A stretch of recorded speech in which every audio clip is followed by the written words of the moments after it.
आज की जो हमारी क्लास रहेगी बीपीएससी 110 यानी BPSC 110 political science honours second year में हम लोग इस किताब को पढ़ने जा रहे हैं, जो मैं आपको पूरी बुक पढ़ाने जा रहा हूं, जिसमें आपका रहेगा वैश्विक राजनीति। या तो मैं पूरी बुक ही पढ़ा दूंगा या मैं आपको एक ब्लॉक वाइज पूरी किताब मैं पढ़ाने जा रहा हूं। इसलिए आप सब लोग इसको पूरा ध्यान से जरूर देखेगा। जो भी इंपॉर्टेंट क्वेश्चन रहेंगे हम उसी को करेंगे। खास तौर से political science honours second year के सारे सब्जेक्ट का वीडियो आपको हमारे चैनल पर जरूर देखने को मिलेगा ही मिलेगा। तो आज की जो बुक है बीपीएससी 1110 रहेगी, आपकी बीपीएससी 110 है। बुक का नाम है वैश्विक राजनीति। ठीक है, अगर मैं बात करूं इसमें टोटल 13 चैप्टर हैं। अगर आप देखो चैप्टर कितने भाई, तो टोटल इसमें कितने चैप्टर दिए गए, टोटल 13 चैप्टर दिए गए। 13 के 13 चैप्टर मैं आपको जरूर पढ़ाऊंगा, बट ये 13 के 13 चैप्टर जो अपना ब्लॉक वाइज में दिए गए। जैसे पहला खंड 1 में 6 चैप्टर हैं, ठीक है। खंड 2 में भी अगर आप देखेंगे तो 11 चैप्टर हैं, यानी 2 और 2 4 5 चैप्टर हैं। और ब्लॉक 3 जो है इसमें मात्र 2 चैप्टर हैं। तो खास तौर से हम लोग क्या करेंगे, इसका हम लोग एक वीडियो या 2-3 वीडियो में पूरी किताब को मैं जरूर आपको पढ़ा दूंगा। ठीक है, तो आज जितना होगा उतना देख लेंगे, आज जितना 2-3 चैप्टर पढ़ लेंगे, बाकी जो वीडियो होगा वो भी मैं आपको कल जरूर क्लास पढ़ा दूंगा। तो चलिए हम लोग इसका शुरू करते हैं। ठीक है, तो देखिएगा यहाँ पर हमारा जो पहला चैप्टर रहने वाला, देखिएगा चैप्टर नंबर फर्स्ट हमारा क्या है, वैश्वीकरण की समझ। भाई यानी वैश्वीकरण क्या है, इसको हम किस प्रकार से समझ सकते हैं। तो सबसे पहले देखिएगा इसमें आपका जो दे रखा, देखिए क्या है 1.2 में देखिएगा वैश्वीकरण का अर्थ एवं विशेषता। भाई वैश्वीकरण का अर्थ क्या है और वैश्वीकरण की विशेषता बताओ। ठीक है, दूसरा जो हमारा इसमें क्या रहेगा, वैश्वीकरण के सिद्धांत, यानी वैश्वीकरण के कौन कौन से सिद्धांत हैं। ये दोनों क्वेश्चन इंपॉर्टेंट हैं और इतना मैं जरूर कह सकता हूं कि आपको एग्जाम में एक क्वेश्चन तो जरूर देखने को मिलेगा ही मिलेगा। या तो वैश्वीकरण के सिद्धांत आएगा या फिर आपको वैश्वीकरण का अर्थ या वैश्वीकरण की विशेषता बताइए, क्योंकि ये दोनों क्या है हमारे एग्जाम के पॉइंट ऑफ व्यू से काफी इंपॉर्टेंट है। तो सबसे पहले देखिएगा वैश्वीकरण का अर्थ और विशेषता क्या है। 1.2 में देखिएगा कई विद्वानों ने इस अवधारणा के विभिन्न पहलुओं पर ध्यान दिया। वैश्वीकरण को लेकर के बहुत सारे राजनीतिक थिंकर हैं, राजनीतिक विचारक हैं, जिन्होंने वैश्वीकरण को परिभाषित किया है, वैश्वीकरण की परिभाषा दी है। एंथनी के अनुसार वैश्वीकरण का अर्थ दुनिया भर के सामाजिक संबंधों में निकटता से है। तो एंथनी नाम का एक राजनीतिक विद्वान है जो कहता है कि वैश्वीकरण का मतलब क्या भैया, दुनिया भर के सामाजिक संबंधों में निकटता से है, जो दूर के इलाकों में इस तरह से जोड़ता है कि कई मील की दूरी पर होने वाली घटनाओं से स्थानीय घटनाएं प्रभावित होती हैं और स्थानीय घटनाओं से दूर होने वाली घटनाओं पर प्रभाव पड़ता है। देखो एंथनी वैश्वीकरण की परिभाषा देते हुए कहता है कि वैश्वीकरण एक ऐसी चीज है जिसका प्रभाव पूरी दुनिया पर पड़ता है। मान लीजिए आपके यहाँ की कोई घटना है, तो उस घटना का जो प्रभाव होगा पूरी दुनिया पर पड़ेगा। और पूरी दुनिया में अगर दुनिया के किसी कोने में कोई घटना घटी तो उस घटना का प्रभाव आपके इलाके पर भी पड़ेगा। यानी वैश्वीकरण एक ऐसी चीज है कि वहां पर घटने वाली किसी भी घटना का प्रभाव पूरी दुनिया पर हम लोगों को देखने को मिलता है। इस ऐसी परिभाषा कौन देता है, एंथनी देता है। दूसरी परिभाषा अगर हम बात करें जॉन आर्ट ने दी है। जॉन आर्ट का अर्थ है कि वैश्वीकरण से दुनिया भर के लोगों के बीच वैश्विक क्षेत्रीय संबंधों का विकास है। देखो यहाँ पर अगर हम बात करें, दूसरा एक पॉलिटिकल थिंकर है, राजनीतिक विचारक है, जॉन आर्ट है। जॉन आर्ट कहता है कि वैश्वीकरण से दुनिया भर के लोगों के बीच क्या है, वैश्विक क्षेत्रीय संबंध बना है। यानी सभी लोग आपस में रिलेट करते, यानी पूरी दुनिया आपस में क्या है, एक क्षेत्र में समा गई है, क्योंकि सीमाओं के परे संपर्क क्षेत्रीय सीमाओं का अप्रासंगिक बना देता है। यानी पूरी दुनिया कह सकते हैं एक प्रकार से एक क्षेत्रीय सीमा के बीच आ गई। नहीं क्या है, कहीं पर कोई दिक्कत नहीं है।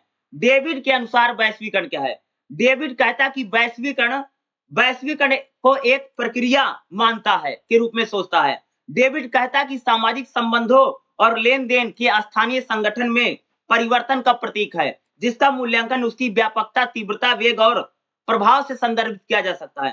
तो डेविड जैसे विद्वान वैश्वीकरण को कह रहे हैं भैया कि पूरी दुनिया जो है अगर हम बात करें उसमें उसका सामाजिक यानी लेन देन बहुत आसान हो गया। यानी वैश्वीकरण क्या भैया कि तुम्हें अगर कोई सामान कहीं बेचना है तो आराम से जाकर के कहीं बेचो। अरे वैश्वीकरण तो यही है कि एक देश दूसरे देश के साथ व्यापार कर रहा है, दूसरा देश तीसरे देश के साथ व्यापार कर रहा है। यानी पूरी दुनिया क्या बन गई है? एक प्रकार का भैया गांव बन गई। यानी पूरी दुनिया आपस में क्या कर रही है? व्यापार कर रही है। कहीं किसी को कोई रोक टोक नहीं है। देखते नहीं हो? अभी अगर हम लोग बात करें, देखो चीन चीन से कितना सामान भारत में आके बिक रहा है, ठीक है? लेकिन चीन के साथ हमारा युद्ध भी हो गया। चीन हमारी जमीन भी हथिया रहा है। चीन ने भैया बताते लोग कि चीन ने भारत में सड़क भी बना ली है, ठीक है? लेकिन फिर भी भारत सरकार चीन के साथ व्यापारिक संबंधों को नहीं तोड़ रही है। ये वैश्वीकरण ही है कि वैश्वीकरण में क्या होता है कि भाई पूरी दुनिया के लोग आपस में क्या करते हैं? एक देश दूसरे देश के साथ जो संबंध जो रिलेशन है वो बहुत आसानी से बन रहा है। एक देश दूसरे देश में व्यापार कर रहा है, ट्रेड कर रहा है। जैसे भारत अपने सामान को वस्तुओं के दूसरे देशों में ले जाकर के बेचता है, उसी प्रकार से दूसरे देश भारत में आकर के सामानों को बेच रहे हैं। अब जैसे हमारे देश का और पाकिस्तान में बहुत थोड़ा अलग प्रकार का मामला है ना, तुम सबको पता भी होगा। लेकिन फिर भी तुम लोग देखते होगे पाकिस्तान के साथ हमारा व्यापार फिर भी चलता रहता है। हम लोग उसको बंद नहीं कर सकते हैं क्योंकि हम लोगों ने डब्ल्यूटीओ यानी विश्व व्यापार संगठन में भैया साइन कर रखा है कि वैश्वीकरण यही है कि भाई कहीं पर कोई रोक टोक नहीं है। कहीं आओ जाओ घूमो फिरो मौज मस्ती करो और समान यानी एक देश दूसरे देशों के साथ जो संबंध है वो बहुत आसानी से बनते हैं। यही वैश्वीकरण है।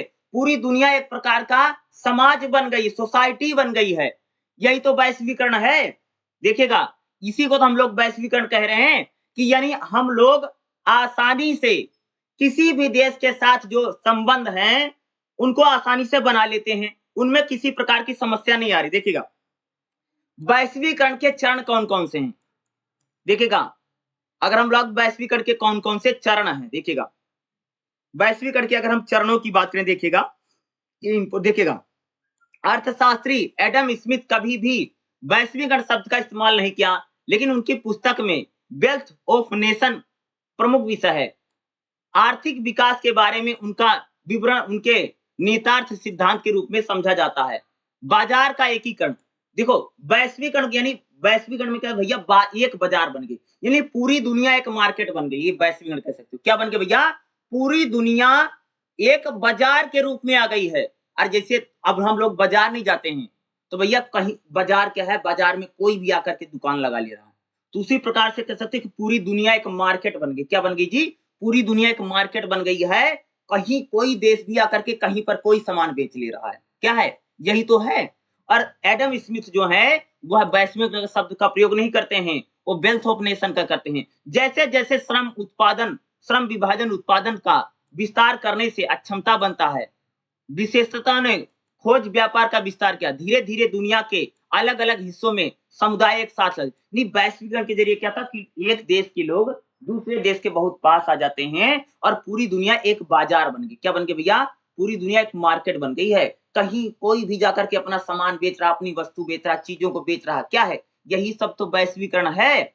वैश्वीकरण अलग अलग प्रकार से है वैश्वीकरण, ठीक है? अचानक से वैश्वीकरण, धीरे धीरे वैश्वीकरण हुआ है। अगर हम लोग बात करेंगे जो वैश्वीकरण है, यहाँ भैया वैश्वीकरण जो था वह 16वीं शताब्दी से 18वीं शताब्दी के बीच आया है। कब से आया जी वैश्वीकरण? वैश्वीकरण कह सकते हैं कि 16वीं शताब्दी से लेकर के 18वीं शताब्दी के बीच में आया है, या 17वीं से 19वीं शताब्दी आप लोग कह सकते हैं, ठीक है? जब राज प्रणाली का उदय हुआ, यानी कह सकते हैं कि जब राज्य का विकास हुआ तभी ही वैश्वीकरण का विकास हुआ है। वैश्वीकरण के साथ ही कह सकते हैं राज्य का विकास हुआ है, या राज्य के आने के बाद ही वैश्वीकरण है। अरे भैया, इस स्टेट होगा, राज्य होगा तभी तो वैश्वीकरण आएगा, नहीं तो कहीं कहां से आएगा बताइए? नहीं आ पाएगा ना जी। 19वीं शताब्दी के आधुनिक और पश्चिमी केंद्रित चरण शुरू हुए, जो औद्योगिक शाही और औपनिवेशिक देखो जब इंडस्ट्रियल जब बड़ी बड़ी कंपनियां लगी भैया यूरोप में, सबको पता होगा कि यूरोप में बड़ी बड़ी कंपनी लगी, बड़ी बड़ी फैक्ट्री लगी, ठीक है? तो यूरोप में जब बड़ी बड़ी कंपनियां लगी, बड़ी बड़ी फैक्ट्रियां लगी, तब जाकर के जो वैश्वीकरण था वो ज्यादा हुआ, क्योंकि भैया यूरोप के लोगों को ना अपना सामान दूसरे देश में बेचना था ना। एक बात बताओ, पूरे यूरोप में खूब कंपनी लगी, खूब फैक्ट्री लगी, तो उनको भैया अपना सामान बेचना था ना। अरे अपने देश में कितना बेचेगा बताओ। और मान लो जूता बनाया तो जूता अपने देश के लोगों को पहना दिया, अब कितना जूता पहनाएगा ना।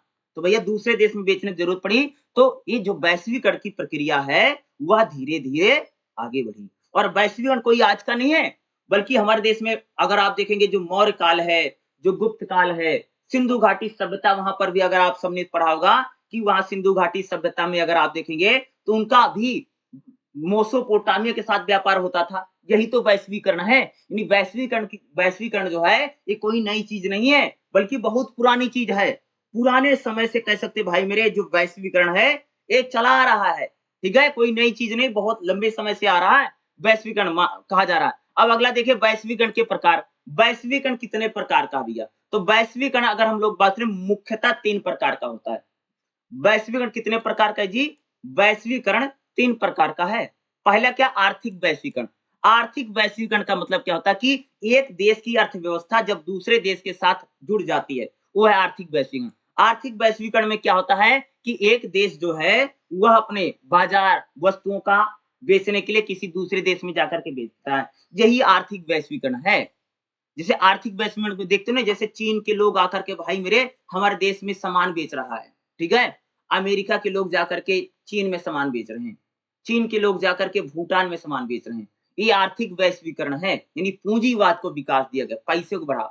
अरे आर्थिक वैश्वीकरण को ही ज्यादातर लोग वैश्वीकरण मानते हैं, जिसमें एक देश की अर्थव्यवस्था जब दूसरे देश की अर्थव्यवस्था के साथ जुड़ती है, वही है यानी मुक्त बाजार, यानी मार्केट, यानी भैया पूरे बाजार को खोल दो, कहीं कोई भी जाकर के। और आप सबको पता होगा, आप सबने पढ़ा भी होगा किताबों में कि हमारे देश में 1991 यानी 1991 में वैश्वीकरण हुआ था, जब हमारे देश ने पूरी दुनिया के लिए अपने मार्केट बाजारों को खोला। ठीक है, तो कह सकते हैं आर्थिक वैश्वीकरण क्या है कि एक देश की अर्थव्यवस्था जब दूसरे देश की अर्थव्यवस्था के साथ जुड़ जाती है, वो आर्थिक वैश्वीकरण है। या पूरी दुनिया एक मार्केट यानी एक बाजार के रूप में जब आ जाती है। ठीक है, या जब मुक्त बाजार सिद्धांत है, यानी कोई कहीं पर भी जाकर के अपनी वस्तुओं को बेच सकता है। क्या? कोई विदेश कहीं पर भी जाकर के अपनी वस्तुओं को बेच ले रहा है, उसी को हम लोग क्या कर रहे हैं, वही हमारा क्या है, एक प्रकार से अगर आप देखें मुक्त बाजार सिद्धांत है। जैसे चीन चीन अब हमारे देश में कुछ भी बेच दे रहा है, यही क्या है, ये अगर हम लोग बात करें, ये हमारा क्या होता है भैया? आर्थिक वैश्वीकरण है। ठीक है, आर्थिक यानी पैसा, अर्थ मतलब पैसा, इसका वैश्वीकरण हो गया है, कहीं पर कोई जाकर के बेचे। दूसरा था सांस्कृतिक वैश्वीकरण। सांस्कृतिक मतलब समझते हो? अरे सांस्कृतिक वैश्वीकरण, अरे सभ्यता, संस्कृति, कल्चर, खान पान, पहनावा। तुम सबने देखा नहीं है कि हमारे देश में क्या हो गया? देखो हमारे देश में पहले लोग कैसे कपड़ा पहनते थे, देखा होगा ना। हमारे देश में पहले भाई साड़ी पहनते थे, सूट पहनते थे, लेकिन अब देखो हमारे देश में ऐसे जीन्स पहन के लोग घूम रहे हैं। ठीक है, छोटा छोटा कपड़ा पहन के घूम रहा है ना। सांस्कृतिक वैश्वीकरण, पहले देखो हमारे देश में क्या भैया, रोटी खाई जाती, सब्जी। अब देखो कितना चाउमीन खा रहा, बर्गर खा रहा, मैगी खा रहा है, मैगी तो मान लीजिए, पिज्जा खा रहा है, सब क्या है, पता नहीं कौन कौन सा सामान बिक रहा है। क्या है ये? सांस्कृतिक वैश्वीकरण है। देखते नहीं कितनी सारी विदेशी कंपनियां हो गई आगे। सांस्कृतिक देखो, अब पहले हमारे देश में कौन कौन से तीज त्योहार मनाए जाते थे, अब देखो हमारे देश में वो भी मना लेता है। कौन सा विदेशी त्योहार है? जो क्रिसमस है, क्रिसमस मनाई जा रहा है। क्रिसमस हमारे देश का थोड़ी त्योहार है, वो तो ईसाइयों का त्योहार है। भारत में तो क्रिसमस क्रिसमस मनाया भी नहीं जाता था पहले। क्या है? सांस्कृतिक वैश्वीकरण मतलब समझते हो? सभ्यता संस्कृति का जब वैश्वीकरण हो गया है। अब देखते हैं हमारे हमारे देश में कैसे शादी ब्याह हो रहा, जैसे पहले विदेश में होता था, यूरोप के देशों में जैसे शादियां होती थी, उसी प्रकार की शादियां अगर आप देखेंगे तो हमारे देश में भी हो रही है। क्या है? ये सांस्कृतिक वैश्वीकरण है। खान-पान हमारा बदल, देखते हैं अब हमारे देश में क्या लोग चाउमीन खा रहा है, बर्गर खा रहा है, नूडल खा रहा है, ठीक है? पिज़्ज़ा खा रहा है। ये हमारा खान-पान नहीं है, ये यूरोप के लोगों का खान-पान है। यही तो सांस्कृतिक वैश्वीकरण है। क्या भैया कल्चर, खान-पान, पहनावा, इसका भी ग्लोबलाइजेशन हो गया है। कोई कैसा भी खान-पान सबका बदल गया है। अब देखते नहीं कैसे लोग कपड़ा पहन रहे हैं, कैसा लोग लत्ता पहन रहे हैं, क्या है? ये हमारा क्या है? सांस्कृतिक वैश्वीकरण है। क्या है जी? ये सांस्कृतिक वैश्वीकरण का एग्जाम्पल है। दूसरा है राजनीतिक वैश्वीकरण। अगर आप देखो अंतरराष्ट्रीय जो मामले हैं, उनमें कोई भी देश किसी को भी दखल-अंदाज़ी कर रहा है। अभी तुम सबने सुना भी होगा कि अभी जब ये हो रहा था, रसिया यूक्रेन का युद्ध हो रहा था, इसमें कितने देशों ने अपनी टांग अड़ाई कि भैया इसको युद्ध करना चाहिए कि नहीं करना चाहिए। राजनीतिक वैश्वीकरण क्या होता है कि आज अंतरराष्ट्रीय जो संस्थाएं हैं उनकी भूमिका बहुत ज्यादा बढ़ गई। क्या है? जो हमारी राजनीतिक संस्थाएं हैं, उन राजनीतिक संस्थाओं की जो भूमिका है, वह भूमिका अगर हम लोग बात करें, उनकी भूमिकाएं क्या है, बहुत ज्यादा अगर हम देखेंगे तो क्या है, वह बढ़ गई हैं या बढ़ते हुए चली जा रही हैं। देखो देखो अंतरराष्ट्रीय अंतरराष्ट्रीय जो कानून है या संयुक्त राष्ट्र संघ है, 1945 में अगर आप देखेंगे तो संयुक्त राष्ट्र संघ की स्थापना की गई है। अब देखो, अब कोई भी देश ना कोई भी कानून बनाता है तो सबसे पहले भैया पूरी दुनिया में कैसा कानून बनता है उसको भी ध्यान में रखना पड़ेगा। ये क्या राजनीतिक वैश्वीकरण है? ठीक है, समझ रहे हो? आज राजनीति क्या है, एक प्रकार से वैश्वीकरण की राजनीति है। ठीक है, किस चीज की राजनीति है? यह वैश्वीकरण की राजनीति को हम लोग इसी को बोल रहे हैं कि आज देखो भारत सरकार को भी अगर कोई कानून बनाना ना तो भैया संयुक्त राष्ट्र संघ को देखना पड़ेगा। ऐसा नहीं कि जो मन में है वही कानून बना दिया, ऐसा नहीं करना है।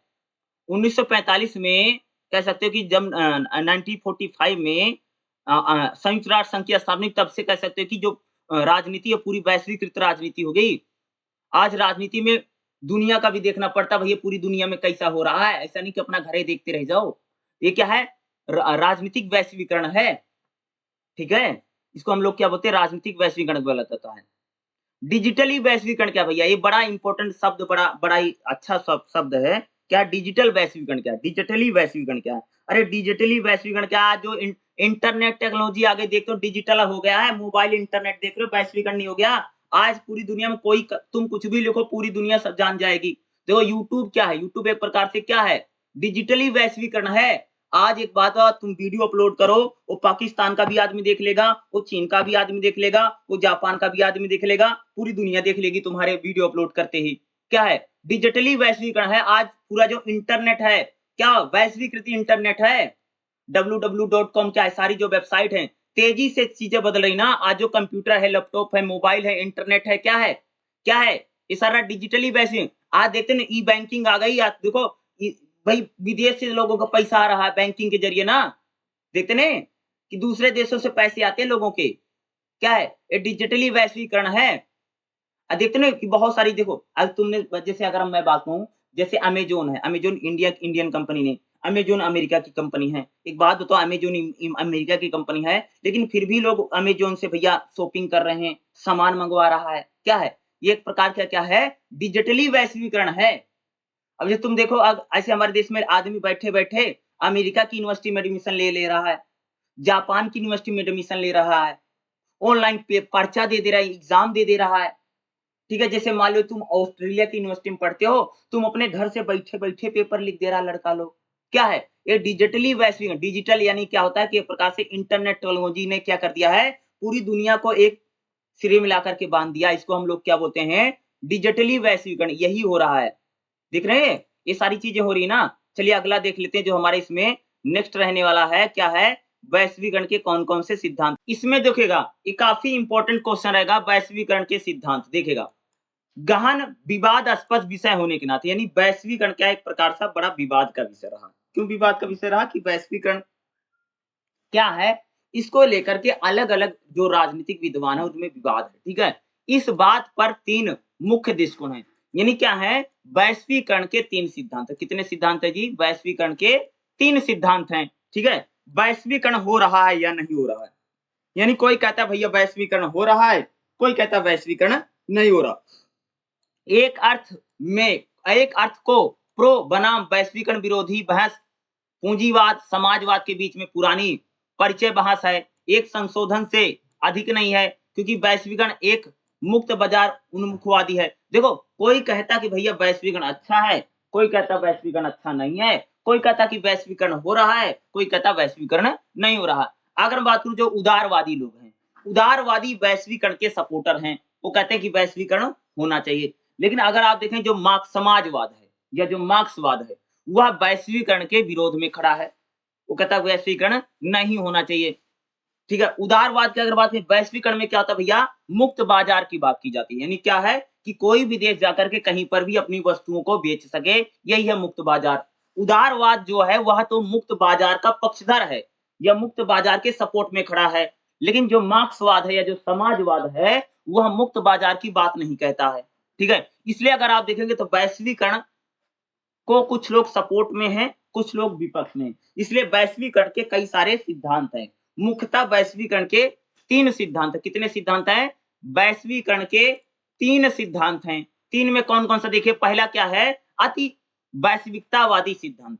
वैश्वीकरण का पहला सिद्धांत क्या है? अति वैश्विकतावादी सिद्धांत। देखो, वैश्वीकरण का सिद्धांत की पहली लहर अति वैश्विकतावादी अर्थव्यवस्था। देखो, वैश्वीकरण का जो पहला सिद्धांत है, इसको क्या बोला जाता है? इसको भैया बोला जाता है वैश्विकतावादी अर्थव्यवस्था कहा जाता है। ठीक है, क्योंकि यह इंगित करता है कि पूंजीवाद की गतिशीलता, एक दूसरे पर आर्थिक निर्भरता पर बहु अंतरराष्ट्रीय कंपनियों में बढ़ती भूमिका के कारण अंतरराष्ट्रीय व्यवस्था कम महत्वपूर्ण हो गई। देखो, अति वैश्विकतावादी सिद्धांत ये कहता है कि भाई मेरे, जब से जब से जब से पूंजी बढ़ी है, ठीक है? जब से पूंजी बढ़ी है, यानी जब से वैश्वीकरण हुआ है, तब से कह सकते हैं कि जो अंतरराष्ट्रीय अर्थव्यवस्था है, उसकी भूमिका घट गई। यानी जब से अंतरराष्ट्रीय जो कंपनियां हैं, जब से भैया बड़ी-बड़ी इंडस्ट्री कंपनियां हैं, तब से, ठीक है, राष्ट्रीय अर्थव्यवस्था कम महत्वपूर्ण हो गई है। अगर आप देखोगे भाई मेरे, जब से वैश्वीकरण हुआ है, तब से क्या है कि जो प्राइवेट कंपनियां हैं, जो बड़ी-बड़ी प्राइवेट सेक्टर हैं, उनकी भूमिका अगर आप देखेंगे तो बढ़ गई है। इसके समर्थक फ्रांसीसी और थॉमस फ्रीडमैन हैं, शामिल हैं। उनका तर्क है कि वित्तीय लेन-देन कंप्यूटरीकृत, जिससे तकनीकी परिवर्तनों के कारण धन की आवाजाही, राजनीतिक प्रतिबंध कम हो गए। देखो, कई सारे लोगों का मानना है कि जब से वैश्वीकरण हुआ है, तब से हम लोग कह सकते हैं कि जो राजनीतिक जो प्रतिबंध होते थे बाजार पर, वह धीरे-धीरे कम है। यानी अब जो राजनीतिक नियम कानून थे, वह वैश्वीकरण होने से कम हल्के हो गए हैं। देखो भाई, मेरे कहने का मतलब है कि भाई जब से वैश्वीकरण हुआ है, पूरी दुनिया एक मार्केट में बदली, तब से कह सकते हैं कि जो नियम कानून थे, नियम कानून को थोड़ा हल्का बना दिया गया। बाजार पर पहले जो राज्य कई प्रकार के कानून बनाता था, अपनी मनमर्जी से कानून बनाता था, अब उन कानूनों में क्या कर दिया गया है? थोड़ी थोड़ी ढिलाई है या कम प्रतिबद्ध हो गए हैं, यानी थोड़ा कम कर दिया गया है। उनका मानना है कि वैश्वीकरण का मौजूदा चरण राष्ट्र राज्यों के लिए अहितकर है, क्योंकि यह अर्थव्यवस्था को राष्ट्र से परे करता है। देखो, खास तौर से अब बात करें, जो अति वैश्विकतावादी सिद्धांत है, वो लोग कहते हैं कि जो वैश्वीकरण है, वह राज्य के पक्ष में नहीं है, क्योंकि यह राष्ट्र की बात नहीं करता है। क्या है?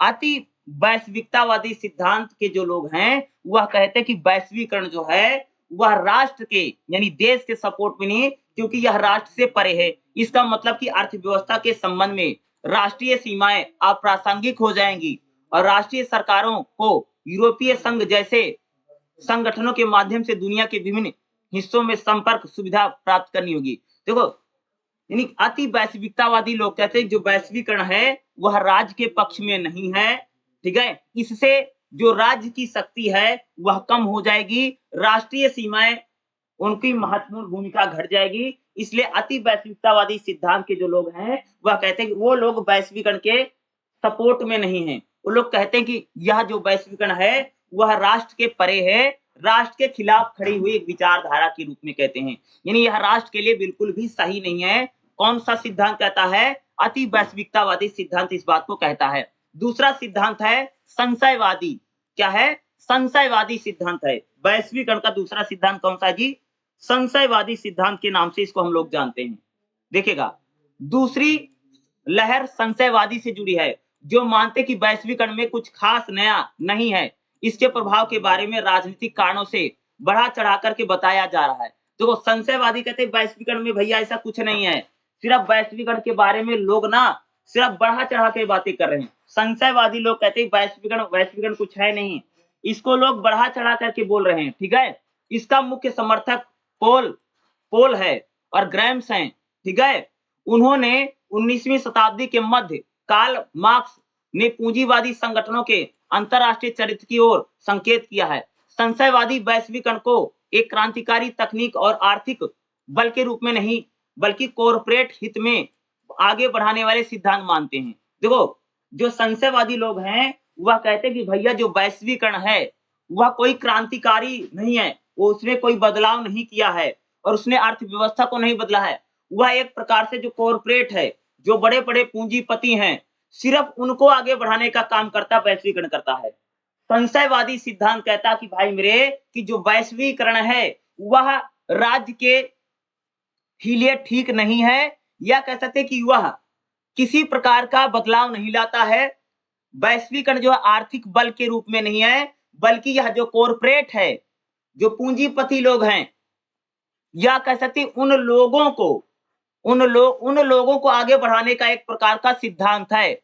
राजनेताओं द्वारा इस्तेमाल किया गया एक वैचारिक उपकरण है। वैश्वीकरण एक प्रकार से टूल के रूप में राजनेता यूज करते हैं। किसके लिए यूज करते हैं?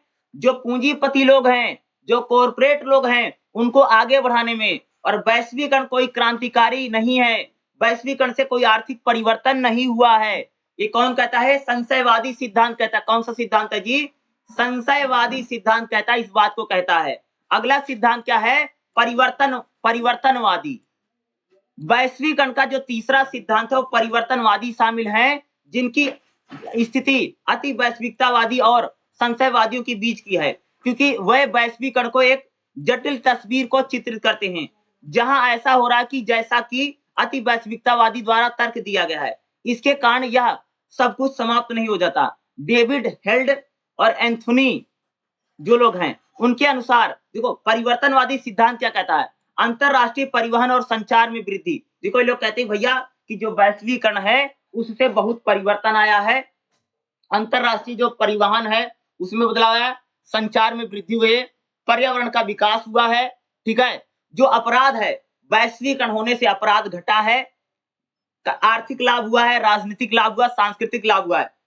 देखो जो परिवर्तनवादी हैं वह वैश्वीकरण के हित में है। किसके हित में है जी? वह वैश्वीकरण के हित में है। वह कहते हैं कि वैश्वीकरण होने से अंतरराष्ट्रीय परिवहन को, अंतरराष्ट्रीय संचार को, पर्यावरण को, और जो ड्रग्स है, पूरी दुनिया में जो ड्रग्स है, नशा है, जो अपराध है, उसको कम करने में वैश्वीकरण ने एक महत्वपूर्ण भूमिका निभाई है। दूसरा ये लोग कहते हैं कि वैश्वीकरण आर्थिक, राजनीतिक, सांस्कृतिक सभी प्रकार की शक्तियों को बदलने में उसने बड़ी भूमिका निभाई है, ठीक है।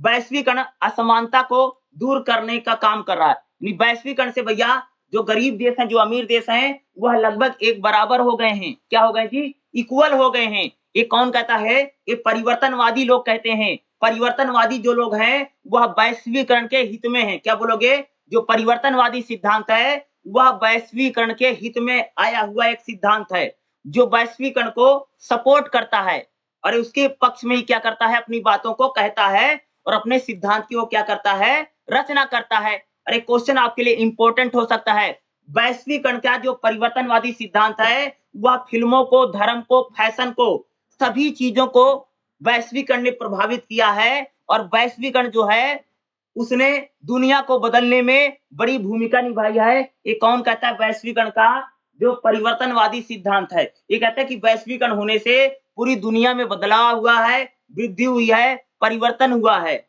और राष्ट्र जो है उसकी शक्ति कम नहीं हुई। वैश्वीकरण के होने से राज्य के जो संसाधन है, राज्य को ज्यादा से ज्यादा फायदा हुआ है।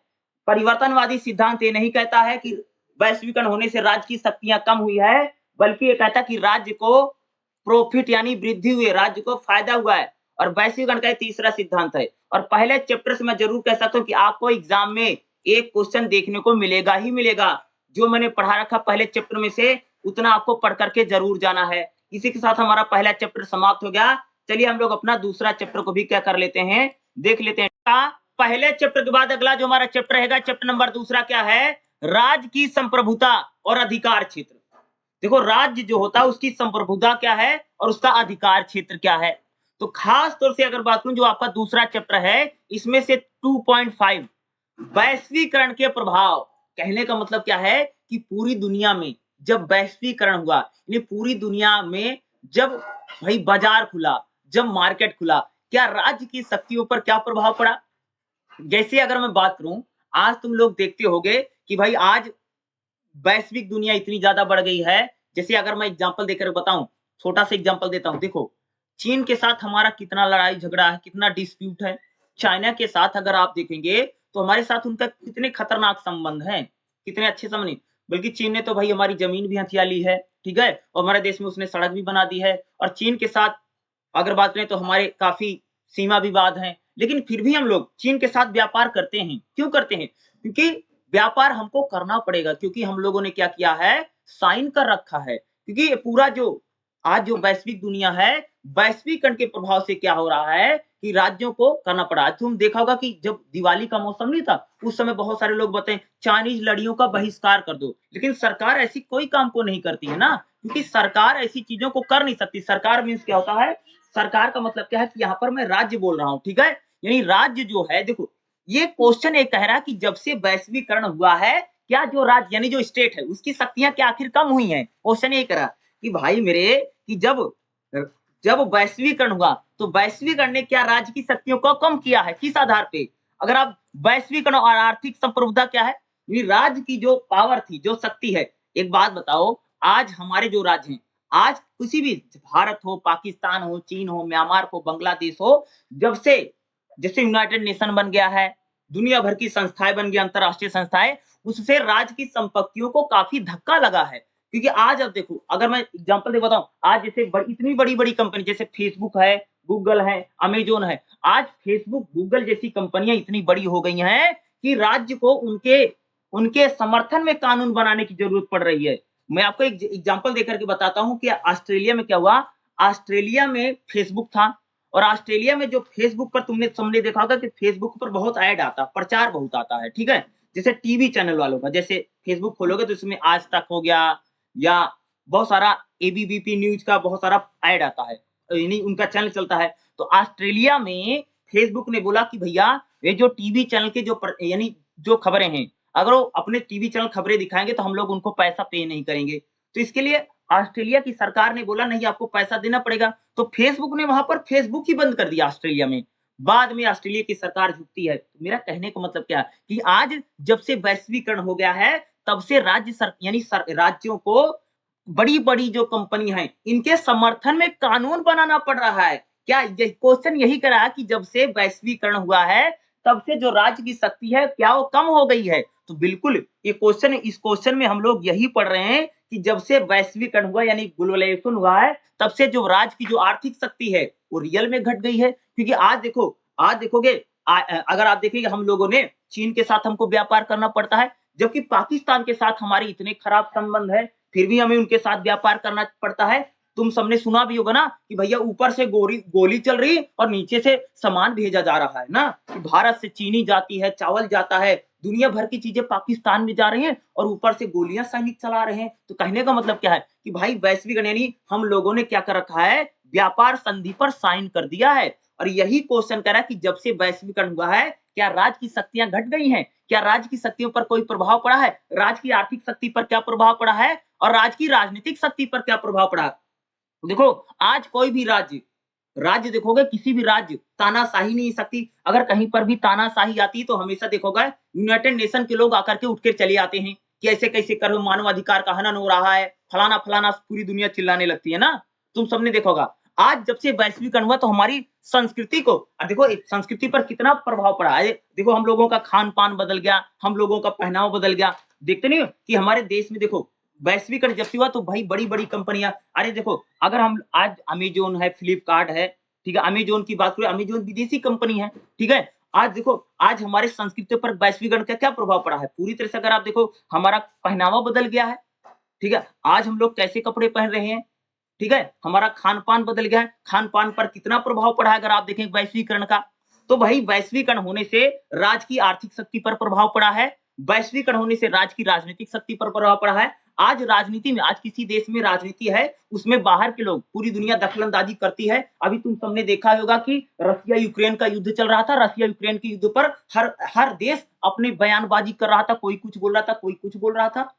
तो क्या मेरा कहने का मतलब क्या है कि भाई मेरे जब से वैश्वीकरण हो गया है, तब से राज्य की आर्थिक शक्ति पर, राज्य की राजनीतिक शक्ति पर और राज्य की सांस्कृतिक शक्ति पर प्रभाव पड़ा है। क्यों पड़ा है? क्योंकि राज्य की शक्तियाँ जो पहले पहले राज्य बहुत शक्तिशाली था। क्या था? जब अंतरराष्ट्रीय मंच जो इतना मजबूत नहीं था और वैश्वीकरण हुआ था, तब से राज्य भैया जो मन में आता था सो करता था। राज्य बहुत शक्तिशाली था। राज्य के पास असीमित शक्तियां थी, यानी बहुत पावर थी, बहुत पावरफुल स्टेट होते थे। लेकिन जब से वैश्वीकरण हो गया है, तब से राज की शक्ति को धक्का लगा है, यानी राज की शक्ति यानी जो उसके कानून है कुछ कम हो गए हैं, क्योंकि अब उसको दुनिया का भी देखना पड़ता है। एक बात बताओ, हमारे देश में अगर कोई कानून बनता, कुछ भी, मणिपुर की घटना भी आई थी, मणिपुर की घटना को लेकर के इस देश को कितना शर्मसार होना पड़ा। तो कहने का मतलब क्या कि भाई जब से वैश्वीकरण हो गया है, तब से कह सकते हो कि उसके बारे में पूरी दुनिया बात करती, पूरी दुनिया डिस्कस करती है। ठीक है, यानी क्या है, अब राज की जो शक्तियां, क्या वैश्वीकरण होने से राज्य पर क्या प्रभाव पड़ा है? राज की आर्थिक शक्ति पर प्रभाव पड़ा। भाई चीन के साथ हमारा इतना डिस्प्यूट है, इतना मामला है, सीमा विवाद है, फिर भी हम उनको व्यापार कर रहे हैं। चीन के साथ हमारा कितना है, चीन के साथ हमारा 4 बार युद्ध भी हो चुका है, लेकिन फिर भी हम उनके साथ ट्रेड करते, व्यापार करते हैं। साथ में राजनीतिक शक्ति पर कितना प्रभाव पड़ा है। आज भी अगर आप देखो कि राजनीतिक, आज हमारे देश में कोई भी, किसी भी देश, पूरी दुनिया में आप देखो राज की शक्तियों पर कितना प्रभाव पड़ा है, कि आज कोई देश कोई भी डिसीजन लेता, कोई भी फैसला लेता, दूसरा देश तुरंत टीका टिप्पणी कर देता, नहीं नहीं ऐसे कैसे कर रहे हो, ऐसे कैसे, ये अच्छी बात नहीं है। ठीक है, आज वैश्वीकरण होने से हमारी संस्कृति पर कितना प्रभाव पड़ा है। आज हमारा खान पान, पहनावा, रीति रिवाज देखो कितना बदल गया है। अरे पहले हमारे देश में भैया, आज जो हमारे देश में चाउमीन खाई जा रही, नूडल खाया जा रहा, मैगी खाई जा रही, क्या बोलते हैं कि पता नहीं क्या क्या, बर्गर पिज्जा खाया जा रहा, क्या है प्रभाव पड़ा है। आज हमारे रीति रिवाज पर प्रभाव पड़ा है। देखो आज हमारे देश के लोग क्रिसमस मना रहे हैं, पहले हमारे देश में तो क्रिसमस मनाया नहीं जाता था, ये तो ईसाइयों का त्योहार है। यानी वैश्वीकरण होने से हमारी संस्कृति पर भी प्रभाव पड़ा है। किस पर प्रभाव पड़ा है? हमारा जो संस्कृति है उस पर भी कह सकते हो क्या पड़ा है, प्रभाव पड़ा है। ठीक है, देखो अगर हम लोग बात करें, देखो सबसे पहले आ जाओ भाई, वैश्वीकरण होने से वैश्वीकरण के क्या प्रभाव हैं? वैश्वीकरण के युग में आधुनिक राज की संप्रभुता पर बहुत चर्चित मुद्दा है। देखो पूरी दुनिया में बड़ा महत्वपूर्ण विषय बना कि भाई राज्य की संप्रभुता पर क्या प्रभाव पड़ा है। भाई राज्य जो पहले दादागिरी करता था और राज्य बहुत शक्तिशाली होता था, और जब से वैश्वीकरण, जैसे यूनाइटेड नेशन बन गया है, संयुक्त राष्ट्र संघ बन गया है, WTO बन गया, यानी व्यापार करने के लिए बन गया है, इन चीजों को बनने से क्या राज्य की शक्तियां थोड़ी कम हुई हैं। और पॉलिटिकल साइंस में बड़ा ही महत्वपूर्ण विषय बना, क्या राज्य की शक्तियां कम हुई हैं वैश्वीकरण होने से? क्योंकि भाई आपने पूरा मार्केट खोल दिया दूसरों के लिए। जब आपके यहाँ पर मार्केट खुला और पूरी दुनिया में व्यापार खुला, पूरी दुनिया में व्यापार खुलने से क्या हुआ कि भाई, क्या हुआ कि युद्ध भी हो रहा है और एक दूसरे में द्वंद्व भी हो रहा है, लेकिन फिर भी व्यापार चल रहा है। ठीक है, राष्ट्रीय संप्रभुता का महत्व कम हो जाता है, क्योंकि राज्य अब अपनी सीमाओं पर संसाधन, लोगों के सांस्कृतिक प्रभाव के आंदोलन को नियंत्रित करेंगे। भैया जब से वैश्वीकरण हुआ है, तब से राज्य की जो संप्रभुता है, राज्य की जो शक्ति है, उसमें वो कम हो गई है, क्योंकि अब राज्य जो है अपने संसाधनों पर, लोगों पर एक प्रकार से जैसे पहले कंट्रोल करता था, नियंत्रण करना था, राज्य वैसा नहीं कर पा रहा है। समय की जरूरत, भाई आज जो राज्य है, अगर राज्य अपने नागरिकों पर अत्याचार करेगा, शोषण करेगा, दमन करेगा, तो पूरी दुनिया में उसकी थू-थू हो जाएगी। थू-थू मतलब इसको लोग भला बुरा कहेंगे ना। राज्य को अपने संप्रभु क्षेत्र में लोगों, विचारों, संसाधनों के परागमन और आंदोलन को नियंत्रित नहीं है। यानी आज जो राज्य है, देखो हमारे देश में किसान आंदोलन हुआ, किसान आंदोलन को लेकर के पूरी दुनिया ने एक प्रकार से उसमें बात बोली, कनाडा ने बोला, पता नहीं कौन-कौन से फलाने बोला। भई एक बात बताओ, हमारे देश के लोग, हमारे देश में किसान आंदोलन हुआ, सरकार हमारे देश की, लेकिन अगर आप लोग देखेंगे तमाम तरह की जो चीजें थी, तमाम तरह की जो चीजें थी, उसको किसने बोला? लोगों ने बोला ना। तो वही बता रहा हूँ कि राज्य की शक्तियां पहले की अपेक्षा क्या हो गई हैं? कम हो रही। यही तो हम लोग इस क्वेश्चन में पढ़ रहे हैं कि वैश्वीकरण होने से क्या हुआ, कि राज्य की शक्तियों पर क्या प्रभाव पड़ा है। तो हाँ भाई बिल्कुल प्रभाव पड़ा है। वैश्वीकरण ने संप्रभुता को 3 तरीके से प्रभावित किया है। देखो संप्रभुता क्या होती है, थोड़ा समझ लो। संप्रभु का मतलब होता है कि राज्य पर जब किसी प्रकार का कोई नियंत्रण, यानी जब राज्य अपने फैसले स्वयं करता है। जैसे हमारा देश है, हमारा देश एक संप्रभु देश है, यानी भारत किसी देश का गुलाम नहीं है और भारत वो अपने फैसले स्वयं करता है। आज हमारे देश में जो भी नियम कानून बनता है, वह उस पर किसी दूसरे देश का प्रभाव नहीं है, ना तो इंटरनल है, ना तो एक्सटर्नल है, यानी ना तो आंतरिक दबाव है, ना तो बाह्य दबाव है। यही संप्रभुता कह रहे भैया, जब से वैश्वीकरण हुआ तब से राज्य की शक्तियों पर, संप्रभुता पर 3 प्रकार का प्रभाव पड़ा। पहला भैया व्यापार और पूंजी पर। आज जो व्यापार है, जो पूंजी है, मार्केट खुल गया है। मार्केट खुलने से कोई भी आकर के तुम्हारे यहाँ पर सामान बेच जा रहा है। देख लो चाइना कितना सामान बेच रहा है हमारे यहाँ पर, हम लोग मना नहीं कर पा रहे ना। क्यों नहीं हो पा रहा ना? दूसरा, राष्ट्र राज्यों ने अंतरराष्ट्रीय संगठन को अधिकार, आज वो अंतरराष्ट्रीय इंटरनेशनल जो संगठन इतने मजबूत बन गए हैं। आज वो यूनाइटेड नेशन बन गया है, WTO बन गया है, WHO बन गया है, हेल्थ को लेकर के, सबको लेकर के बड़े-बड़े अंतरराष्ट्रीय संस्थान बने। इसलिए राज्य की शक्तियाँ जो है धीरे-धीरे क्या हुई है भैया, कम हुई है। तीसरा, इन संगठनों द्वारा किए गए एक नए अंतरराष्ट्रीय कानून ने अपनी घरेलू नीतियों और संप्रभु राज्यों को स्वतंत्र आचरण तो सीमित रखा। यानी आज जो राज्य है उसकी शक्तियां सच में क्या हो गई हैं, सीमित हो गई हैं। क्योंकि अब हमें भैया पूरी दुनिया के बारे में भी क्या है, सोचना पड़ता है कि पूरी दुनिया में कहीं बेइज्जती ना हो जाए ना। अरे तुमने देखा होगा कि आज हम, अब कोई भी देश हो, कोई भी देश इस चीज को लेकर के बड़ा परेशान रहता है कि पूरी दुनिया हमका बाइकाट ना कर दे। बाइकाट यानी बिल्कुल बायकॉट ना करते, इसको लेकर के राज्य बड़े चिंतित रहते हैं। वही देखो, वैश्वीकरण एवं आर्थिक संप्रभुता, वैश्वीकरण ने किस प्रकार से आर्थिक संप्रभुता को चोट पहुंचाई। देखो, आर्थिक आर्थिक वैश्वीकरण ने यह सुनिश्चित किया है कि कोई भी अंतरराष्ट्रीय अर्थव्यवस्था अछूत नहीं है। सभी राष्ट्रीय अर्थव्यवस्थाएं कमोबेश इंटरलोक वैश्विक व्यवस्था में निवेशित हैं। देखो आज क्या भैया, आज किसी देश में कोई भी देश जाकर के व्यापार कर रहा है, ट्रेड कर रहा है। मैंने वही बताना कि एक बात बताओ कि भाई चीन के साथ हमारा युद्ध होता है, पाकिस्तान के साथ हमारा युद्ध था, लेकिन फिर भी हम उनके साथ व्यापार कर रहे हैं, व्यापार नहीं बंद हो रहा। क्योंकि क्या होगा, ये जो डब्ल्यूटीओ है, विश्व व्यापार संगठन इसको बोला जाता है, भैया एक संस्था का नाम है विश्व व्यापार संगठन। और विश्व व्यापार संगठन क्या करता है, पूरी दुनिया में व्यापार को देखता है। और भारत ने साइन कर रखा है और हमें उन चीजों को क्या है, मानना पड़ेगा। विश्व व्यापार संगठन में जिस प्रकार से हम लोगों ने इसमें कर रखा है कि हमने व्यापार को लेकर के जिस प्रकार से ट्रीटी कर रखी है, तो भाई और कह रहे हैं कि वैश्वीकरण होने से राज्य की जो आर्थिक संप्रभुता है उस पर क्या भैया धक्का लगा है। आज हम लोगों को व्यापार करना ही पड़ेगा। और इससे का अंतरराष्ट्रीय व्यापार सदियों से चला आ रहा है, लेकिन हाल के दिनों में व्यापार और वैश्विक निवेश का विस्तार कई गुना बढ़ेगा। आज तो भैया पूरी दुनिया में कहीं कोई भी जाकर के सामान बेच सकता है, कहीं कोई भी ट्रेड कर सकता है। पूरी दुनिया तो मार्केट खुल गई है ना। अब क्या है कि अगर कोई किसी को मना करेगा तो भैया उसको पूरी दुनिया बायकॉट कर देगी, बाहर कर देगी। आज देखोगे, यानी वैश्वीकरण ने क्या किया है, आर्थिक संप्रभुता को यानी अर्थव्यवस्था को एक प्रकार से सीमित कर दिया है। आज जो देश है, आज कोई भी देश अपनी अर्थव्यवस्था को कंट्रोल नहीं कर पा रहा है, क्योंकि पूरी जो अर्थव्यवस्था है वह अंतरराष्ट्रीय अर्थव्यवस्था में बदल गई है, इंटरनेशनल में बदल गई है, जिससे राज्य की जो शक्ति है, राज्य की जो संप्रभुता है, वह क्या हो गई भैया, कम हुई है। उस पर एक प्रकार का क्या पड़ा है, प्रभाव पड़ा है। अगर हम लोग बात करें, आज देखो, आज कई सारे, जैसे आज व्यापार के लिए विश्व व्यापार संगठन है, अंतरराष्ट्रीय मुद्रा कोष है, विश्व बैंक है, ठीक है। इस प्रकार के तमाम संगठन बन गए ना। आज भी विश्व व्यापार संगठन आ गया, डब्ल्यूटीओ जिसको बोला जाता है, अंतरराष्ट्रीय मुद्रा कोष है जो लोगों को पैसा वैसा देती है, विश्व बैंक है। इन संस्थाओं को हम लोगों को मानना पड़ता है, ठीक है, क्योंकि गरीब देशों की मदद करती हैं, पूरी दुनिया को चलाती हैं। विश्व बैंक भैया एक ऐसा बैंक है जहां से हर देश अगर उसको लोन की जरूरत है, पैसे की जरूरत है, तो पैसा लेकर के आता है। अंतरराष्ट्रीय मुद्रा कोष है, आईएमएफ जिसको हम बोलते हैं, यह भी मदद करता है। और विश्व व्यापार संगठन में हम लोगों ने एक प्रकार से साइन कर रखा है। तो भैया आज अंतरराष्ट्रीय व्यवस्था इतनी फैल चुकी है, इतनी बड़ी हो चुकी है, राज्य की शक्तियों पर उसको एक प्रकार का नकारात्मक प्रभाव पड़ा है। आज जो राज्य है वह अपनी मनमर्जी नहीं चला सकता है कि भैया हमको क्या करना क्या नहीं करना है। उसको अंतरराष्ट्रीय संस्थाओं की भी देखना पड़ेगा, अंतरराष्ट्रीय संस्थाओं को अनदेखी नहीं कर सकता है। और इससे क्या हुआ कि राज्य की जो संप्रभुता है, राज्य की जो शक्ति है, उस पर कह सकते हो कि उसका प्रभाव जो है धीरे धीरे क्या हो गया है, कम हो गया है। इसी बात को तो यहाँ पर कहा जा रहा है। अगला देखिएगा, वैश्वीकरण और राजनीतिक संप्रभुता, वैश्वीकरण होने से राज्य की राजनीतिक संप्रभुता पर भी प्रभाव पड़ा है। आज देखो, कोई भी राज्य हो, किसी राज्य में चुनाव हो, तो वहां पर कोई भी राज्य अपने मन मर्जी से नहीं कर सकता है।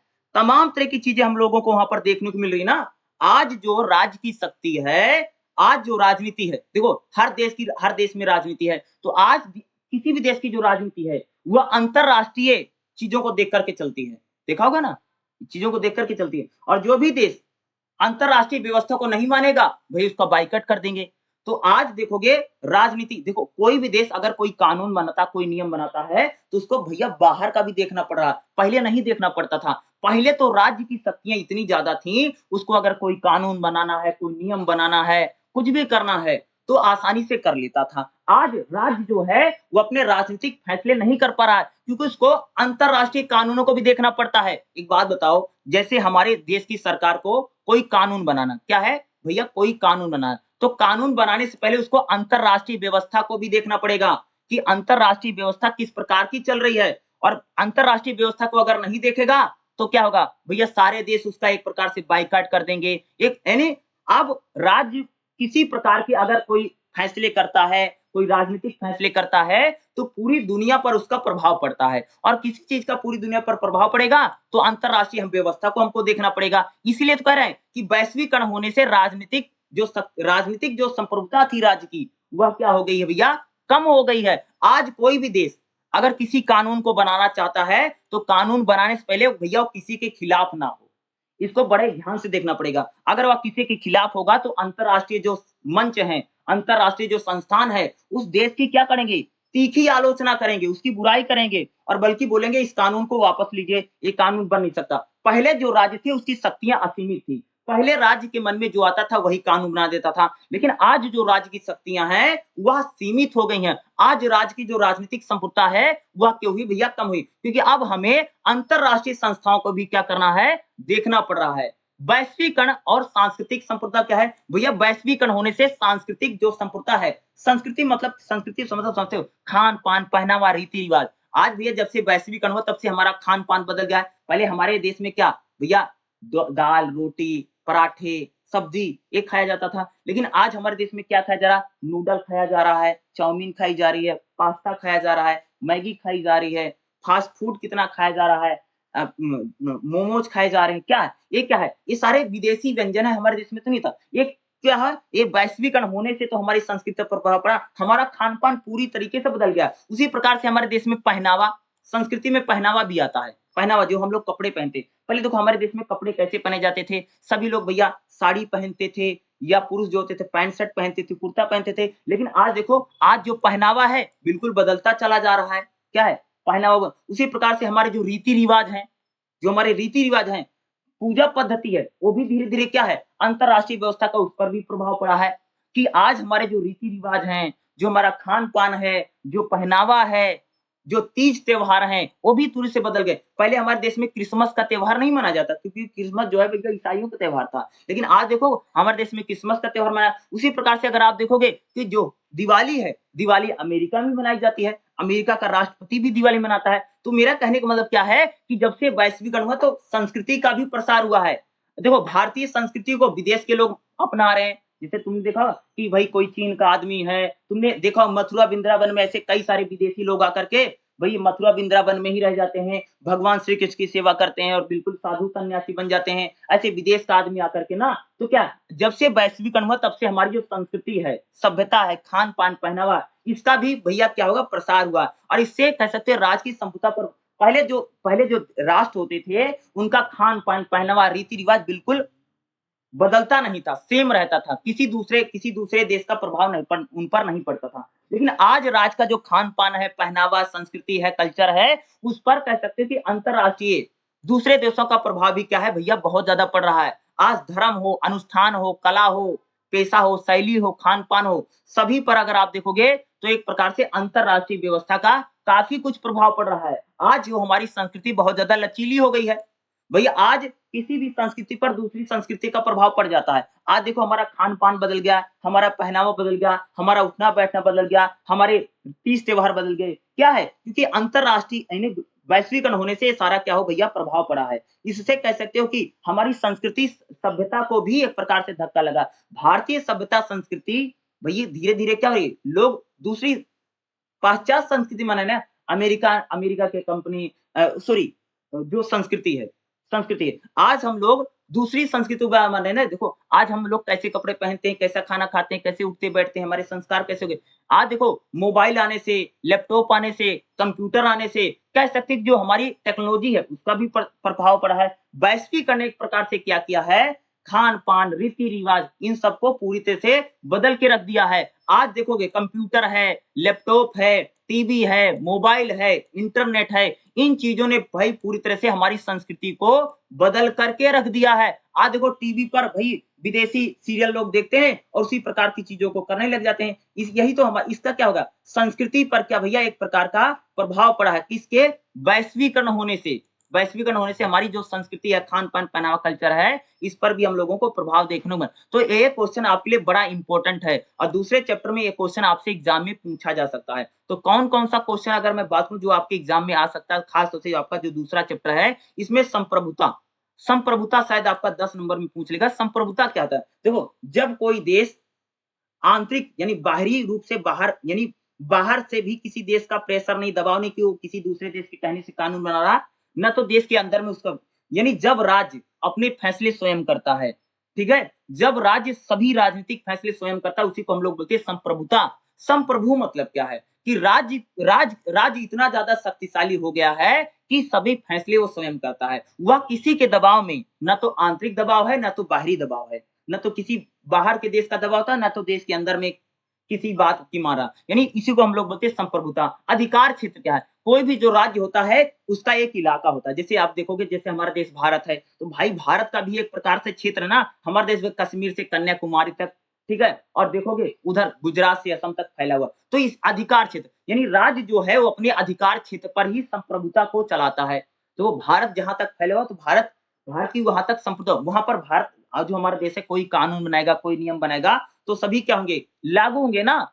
और उसी की बात है यानी संप्रभुता पर एक प्रकार से वैश्वीकरण होने से क्या प्रभाव पड़ा है, ये काफ़ी इम्पोर्टेंट क्वेश्चन है और पहले भी ये क्वेश्चन एग्ज़ाम में आ चुका है और इस बार भी कह सकते हैं इस बार भी आने की संभावना इसको करके जाना बहुत ज़्यादा ज़रूरी है। चलिए हम लोग अपना अगला चैप्टर देख लेते हैं जो हमारा तीसरा चैप्टर है, ठीक। अगला जो हमारा चैप्टर रहेगा क्या है? चैप्टर नंबर 3 क्या है?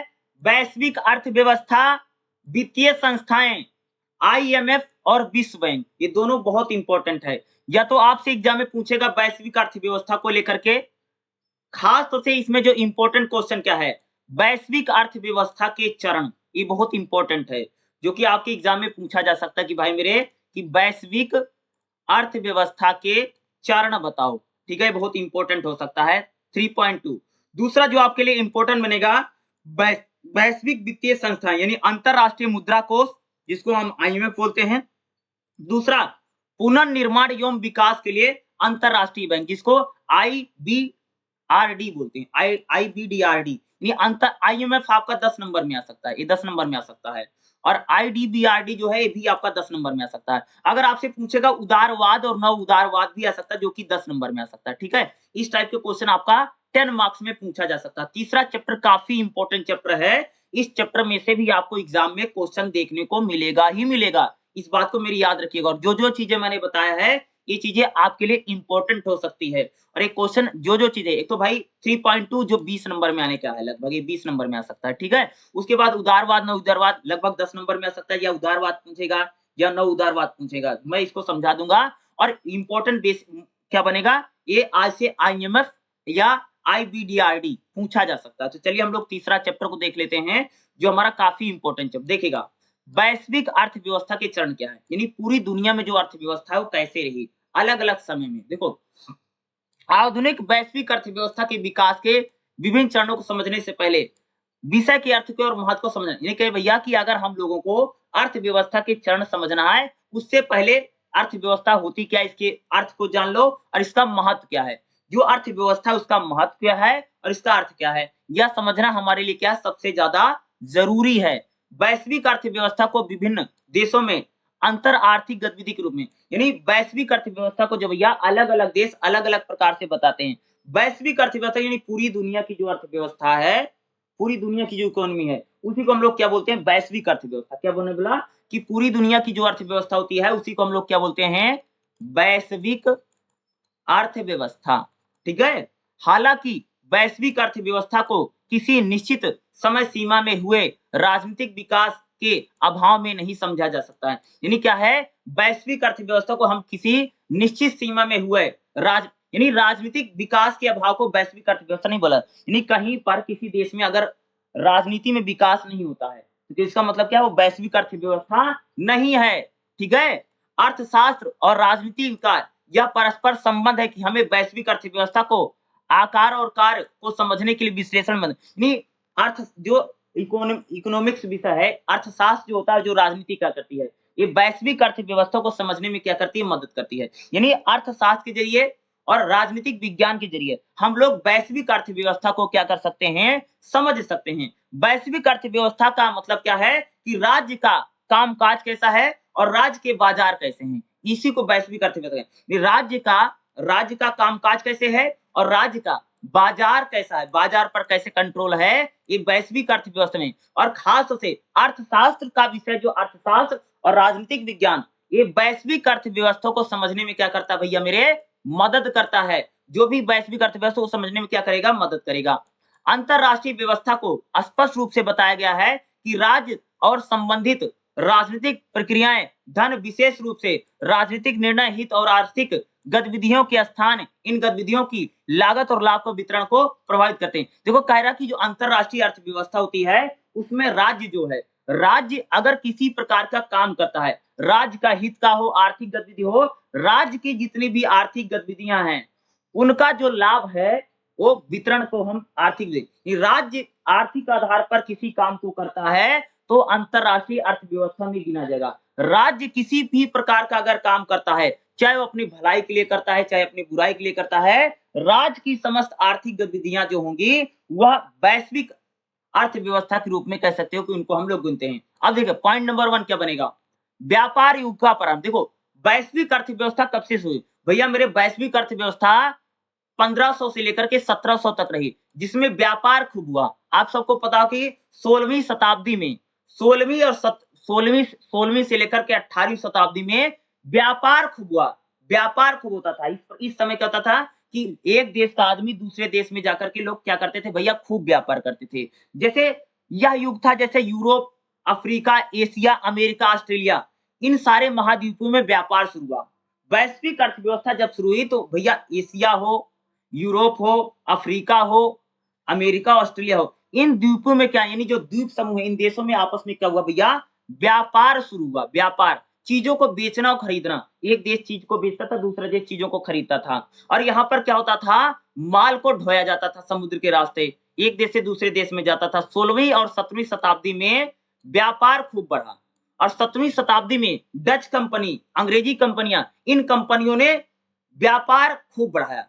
यानी डच जो है और अंग्रेजी कंपनियां, यानी ब्रिटेन जो इंग्लैंड है उसने व्यापार को खूब बढ़ाया। कब बढ़ाया भाई मेरे, 16वीं और 17वीं शताब्दी में। 17वीं 18वीं शताब्दी में ब्रिटेन हो या डच हो, इन लोगों ने व्यापार खूब किया। यूरोप के जो लोग थे वह पूरी दुनिया में घूम घूम करके व्यापार करते थे। और आप सबको पता होगा कि हमारे देश में भी एक कंपनी आई थी जिसका नाम है भैया ईस्ट इंडिया कंपनी। वह भी अंग्रेजी कंपनी थी, यानी ब्रिटेन की कंपनी थी, इंग्लैंड की कंपनी थी, जिसने हमारे देश को गुलाम बनाया। तो भैया 17वीं 18वीं शताब्दी में क्या होता है कि यूरोप की बहुत सारी कंपनियां निकल निकल करके दूसरे देशों में जाकर के क्या करती हैं, अपने सामान को बेचती हैं और अपने व्यापार करती हैं। और यहीं से कह सकते हैं व्यापारवाद की शुरुआत हुई है। और व्यापार कहां-कहां पर होता था, एशिया हो, अफ्रीका हो, यूरोप हो, अमेरिका हो, ऑस्ट्रेलिया हो, इन द्वीपों में क्या भैया व्यापार करना शुरू हुआ। लेकिन व्यापारवाद क्या है, व्यापारवाद एक विचारधारा नहीं बल्कि यह विभिन्न प्रकार के सिद्धांत और प्रथाएं। व्यापारवाद में क्या कई सारे नियम कानून होते हैं भैया व्यापार करने में,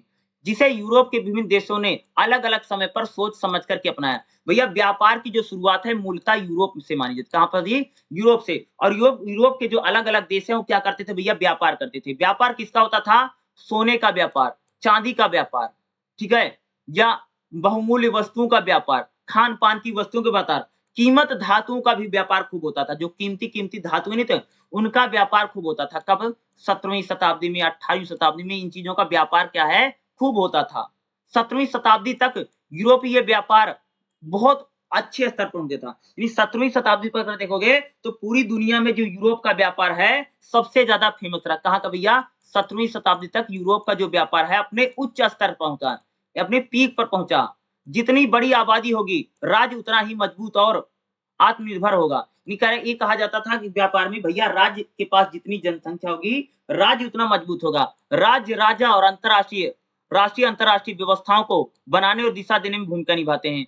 मजबूत राजशाही न केवल अर्थव्यवस्था को नियंत्रित करती है बल्कि राजनीतिक और सामाजिक। करें कि भैया अगर राज्य मजबूत रहेगा, अगर राज्य पावरफुल है, राज्य का जो राजा है अगर मजबूत है, शक्तिशाली है, तो वह राज्य की अर्थव्यवस्था को भी मजबूत करेगा, उस देश की राजनीति और उस देश की सामाजिक स्थिति को भी क्या करेगा, मजबूत करेगा। व्यापार जब शुरू हुआ, व्यापारिक अर्थव्यवस्था की विशेषता क्या है, यहाँ पर क्या था, वस्तुओं का विनिमय होता था, यानी वस्तुओं को खरीदा और बेचा जाता था। क्या होता था? जब व्यापार युग की शुरुआत हुई, व्यापारवाद आया, तो यहाँ पर क्या था? वस्तुओं को खरीदा व बेचा जाता था। क्या होता था भैया? खरीदा और यूरोपीय मुद्रा में इसके लिए पैसे का चलन शुरू हुआ। पैसे दे करके लोग क्या करते थे? बनी-बनाई वस्तु के, जैसे अब ये पुर्तगाली हैं, स्पेनिश हैं, ये लोग आकर के पूरी दुनिया में क्या करते थे? अपनी चीज़ों को बेचते थे, ठीक है? वो चाहे कोई भी वस्तु हो, कोई भी चीज़ उन्होंने बना रखी हो, वो बेचा जाता था। और व्यापार युग के बाद क्या था? औद्योगिक क्रांति होती है। पहले व्यापार खूब होता है, उसके बाद क्या होता है भैया? पूरे यूरोप में, अगर आप देखें पूरे यूरोप में, जैसे अगर बात करूँ, जैसे ब्रिटेन है, ठीक है? इटली है, जर्मनी है, इन देशों में क्या भैया? बड़ी-बड़ी कंपनी लगी, बड़ी-बड़ी इंडस्ट्री लगी। उसी को हम लोग क्या बोलते हैं? औद्योगिक क्रांति। क्या है? औद्योगिक क्रांति कब हुई? यह 18वीं और 19वीं शताब्दी में यूरोप में जब तकनीकी जब टेक्नोलॉजी आई, तो बड़े-बड़े कंपनी लगी, बड़ी-बड़ी इंडस्ट्री लगी। क्या थी? उस समय बड़ी-बड़ी कंपनियाँ लगी, बड़ी-बड़ी इंडस्ट्री लगी, और बड़ी-बड़ी कंपनी इंडस्ट्री लगी, तो पूरे दुनिया में, खास तौर से यूरोप में औद्योगिक उद्योग धंधे खूब बढ़े। और जब भैया पूरे देश में उद्योग धंधे लगे, तब भी कह सकते हैं वैश्विक अर्थव्यवस्था में बड़ा बदलाव आया। और भाई औद्योगिक क्रांति हुई, तब सामान बने, तब वस्तु बनी। तो जैसे इंग्लैंड है, यानी ब्रिटेन है, या जर्मनी है, या फ्रांस है, इन देशों ने बड़ी-बड़ी कंपनी लगाई, बड़ी-बड़ी इंडस्ट्री लगाई, और उन अपने सामानों को बेचने के लिए क्या करते थे? दूसरे देशों में जाकर के बेचते थे।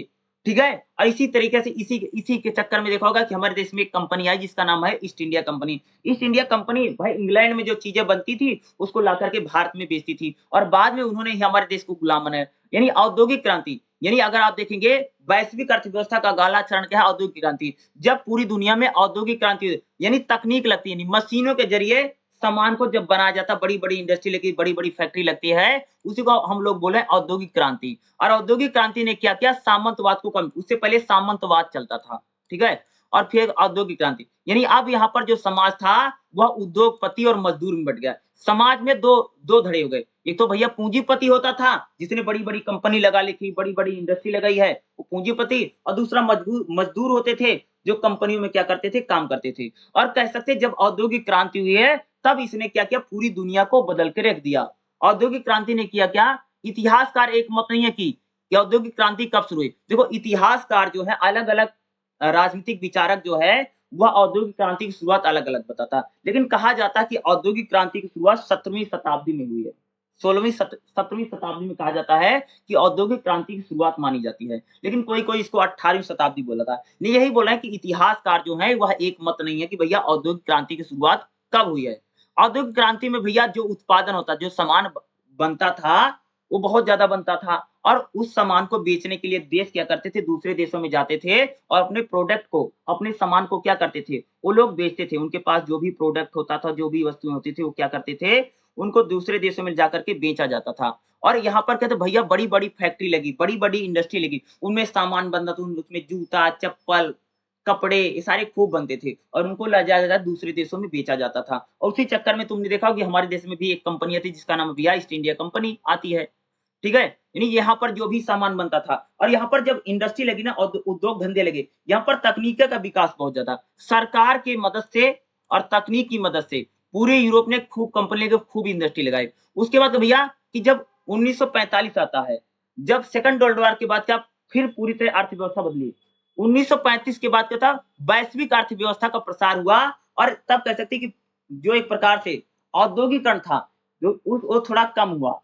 ठीक है? और 1945 में कह सकते हो कि एक प्रकार से पूरी सेकंड वर्ल्ड वॉर के बाद जो अर्थव्यवस्था है, वो पूरी तरह से बदल गई। देखिएगा, यह व्यापारिकता के युग में था। यूरोप ने अफ्रीका, एशिया और अमेरिका, ऑस्ट्रेलिया, अन्य महाद्वीप के साथ आदान-प्रदान करना शुरू किया। 1914 में प्रथम विश्व युद्ध तक फैलने तक 4 शताब्दियों तक संपूर्ण वैश्विक व्यापार में इंटर यूरोपीय व्यापार सबसे महत्वपूर्ण था। भैया फर्स्ट वर्ल्ड वॉर के बाद अगर आप देखेंगे, तो पूरी दुनिया में व्यापार बदल गया। और जब दूसरा विश्व युद्ध होता है, सेकंड वर्ल्ड वॉर, 1939 से लेकर के 1945 तक, यानी जब सेकंड वर्ल्ड वॉर चला, तो हम लोग कह सकते हैं कि उसने क्या किया?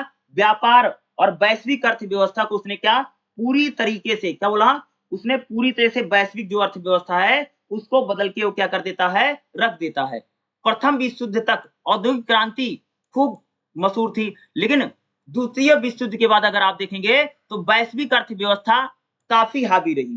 यानी अब पूरी दुनिया एक प्रकार से व्यापार को लेकर के काफी सजग हुई। अब ये नहीं था कि कुछ देश में ही कंपनी लगी, फैक्ट्री लगी थी, वही व्यापार कर सकते थे।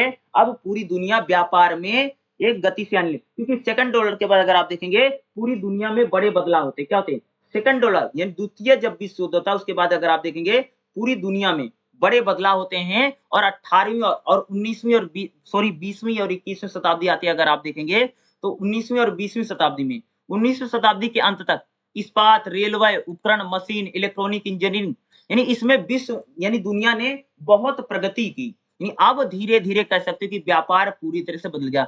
20वीं शताब्दी में अगर आप देखेंगे 2 घटनाएँ, 20वीं शताब्दी में मुक्त व्यापार प्रणाली। अब कोई भी देश कहीं पर भी जाकर के व्यापार कर सकता था, ठीक है? प्रथम विश्व युद्ध ने इसे नुकसान पहुंचाया। युद्ध के बाद फिर प्रणाली जीवित हुई, असंभव हो गया। अंतरराष्ट्रीय मुद्रा प्रणाली का विघटन हुआ।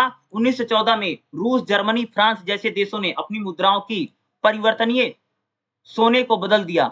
1929 में महाबंदी आती है। देखो 1929 में बहुत बड़ी महाबंदी आती है। उसके बाद क्या था भैया, जर्मनी में खूब मंदी आई। अमेरिका, जर्मनी जो बड़े-बड़े देश थे, इनमें खूब सारी मंदी आई। और इससे क्या हुआ? इससे पूरी तरीके से कह सकते हैं जो वैश्विक अर्थव्यवस्था थी, क्या थी? जो वैश्विक अर्थव्यवस्था थी, वह पूरी वैश्विक अर्थव्यवस्था काफ़ी बदली और उसमें काफ़ी बदलाव हम लोगों को देखने को मिला।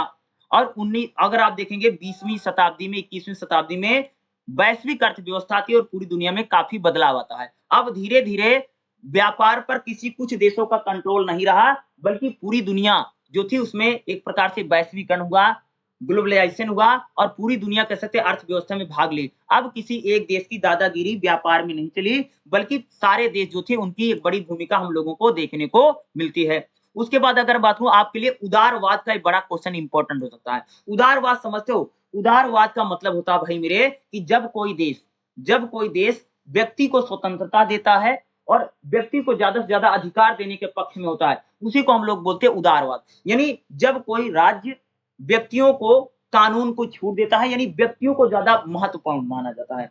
तो उदारवाद जो है वह व्यक्ति को केंद्र में रख कर के अपनी समस्त शक्तियों को बनाता है। वो कहता है कि व्यक्ति को ज़्यादा से ज़्यादा अधिकार मिलते हैं। व्यक्ति के पास से भाई बुद्धि है, दिमाग है, माइंड है, वो अपना विकास स्वयं कर लेगा। राज्य को सिर्फ क्या करना चाहिए कि राज्य को व्यक्ति की सुरक्षा करे, राज्य की सुरक्षा करे। यही ये राज्य को व्यक्ति की संपत्ति सुरक्षित करे और राज्य को विदेशी शक्तियों से बचाओ। व्यक्ति तो भैया पढ़ा लिखा है, उसमें ज्ञान है, बुद्धि है, विवेक है, वो अपना विकास स्वयं कर लेगा। और उदारवाद एक प्रकार से कैसे, उदारवाद जो है वह व्यक्ति को केंद्र में रखे, इंसान को केंद्र में करके व्यक्ति अपनी समस्त कह सकते हैं अपने सिद्धांत को बनाता है। यानी उदारवाद जो है पूरी तरह से व्यक्तिवाद को बढ़ावा देता है, यानी व्यक्ति को ज्यादा यानी इंसान को ज्यादा प्रायोरिटी देता है। और ये कहता है कि राज्य को कम से कम शासन करना चाहिए, व्यक्तियों को आप खुला छोड़ दीजिए, वो अपना विकास स्वयं कर लेंगे, ठीक है? ये कौन कहता है? उदारवाद कहता है। उदारवादी विचारधारा लगभग यही विचारधारा है।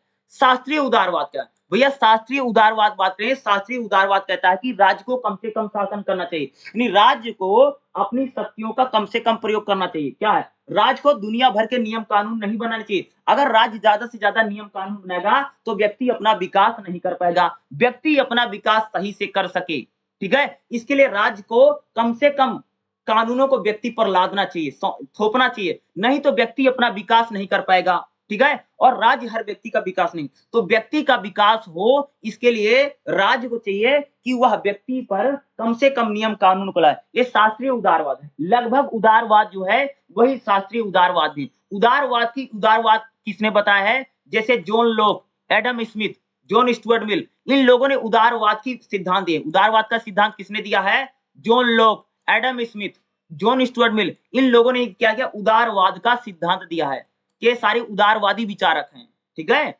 उदारवादी विचारक है और ये सब इन सभी लोगों का क्या उदारवाद की संकल्पना है। क्या है? ये उदारवाद की क्या है? संकल्पना, इनका ही सिद्धांत है, ठीक है? और इन्होंने उदारवाद, आधुनिक उदारवाद क्या है? आधुनिक उदारवाद बोलो या एक क्वेश्चन और बनेगा इसमें जो आपसे पूछेगा नव उदारवाद। आधुनिक उदारवाद बोलिए या नव उदारवाद। नव उदारवाद क्या है या आधुनिक उदार, देखो आधुनिक उदारवाद, नव उदारवाद कहता है कि व्यापार को ज्यादा से ज्यादा बढ़ावा मिलना चाहिए।